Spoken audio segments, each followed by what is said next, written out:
নমস্কার, the health tips Bangla চ্যানেলে আপনাদেরকে স্বাগত। আজকের বিষয়বস্তু সর্দি কাশি জ্বর। সর্দি কাশি জ্বর কেন হয়, তার কারণ কি, কয়েকটা লক্ষণ এবং তার প্রতিকার আমরা দেওয়ার চেষ্টা করব বিস্তারিতভাবে। এই অসুখটা প্রথমত শ্বাসযন্ত্রে অর্থাৎ নাসিকা ঝিল্লি, সাইনাস, গলবিউল, ফুসফুস প্রভৃতি অংশে জীবাণু দূষণ হয়। তরল ও গাঢ় সর্দি, বসে কাশি শুরু হয়, জ্বর প্রভৃতিও হতে দেখা যায়। এই রোগের কারণটা কি কারণে হয় সেটা আমরা বলবো। ঠান্ডা লাগা, জলে ভেজা, ঠান্ডা বাতাস লাগা, ঘাম বন্ধ হয়ে যাওয়া থেকে সর্দি কাশি শুরু হতে পারে।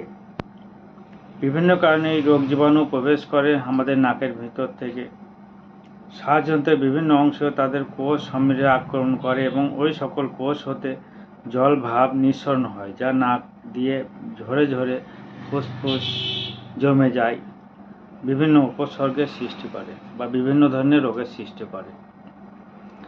এই রোগের জীবাণুকে আমরা কি বলি? স্ট্যাফাইলোকক্কাস, স্ট্রেপ্টোকক্কাস প্রভৃতি বীজাণু আক্রমণ এই রোগে হতে পারে।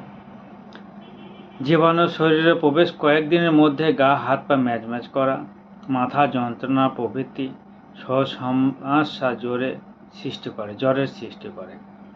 হাঁচি হতে থাকে, নাক দিয়ে কাঁচা সর্দি অর্থাৎ জলের মতো সর্দি বের হতে থাকে, গা হাত পায়ে কামড়ায়, জ্বর বাড়তে থাকে, বিভিন্ন গ্রন্থি ব্যথা হতে থাকে, বুকে ব্যথা, সামান্য কাশি প্রভৃতি বৃদ্ধি হতে পারে। ক্রমশ সর্দি গাঢ় হয়ে যায়, কাশি বাড়তে থাকে, কাশলে গাঢ় শ্লেষা বের হয়, পরে কাশি শুকনো হয়ে যায়, তখন কাশলেও কোনো শ্লেষা নির্গত হতে পারে না। এই সময় নাক ছেঁটে যায়, তৃষ্ণা পায়, ঘাম বন্ধ হয়ে যায়, শীত বোধ ও গরম বোধ হয়, অস্বস্তিকর ভাব দেখা যায়, শরীরে বিভিন্ন অস্থির ব্যথা শুরু হয়, জ্বর 102 ডিগ্রি ফারেনহাইটের ওপরের কাছাকাছি চলে যায়, কাশি রাত্রে বৃদ্ধি পায়, এমনকি ঘুমের ব্যাঘাত ঘটে থাকে। চিকিৎসা না করলে এ থেকে শ্বাসযন্ত্র জটিল রোগে বৃদ্ধি পায়।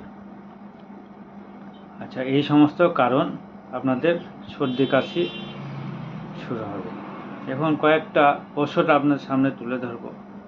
প্রথমত হচ্ছে অ্যান্টিকোল্ড।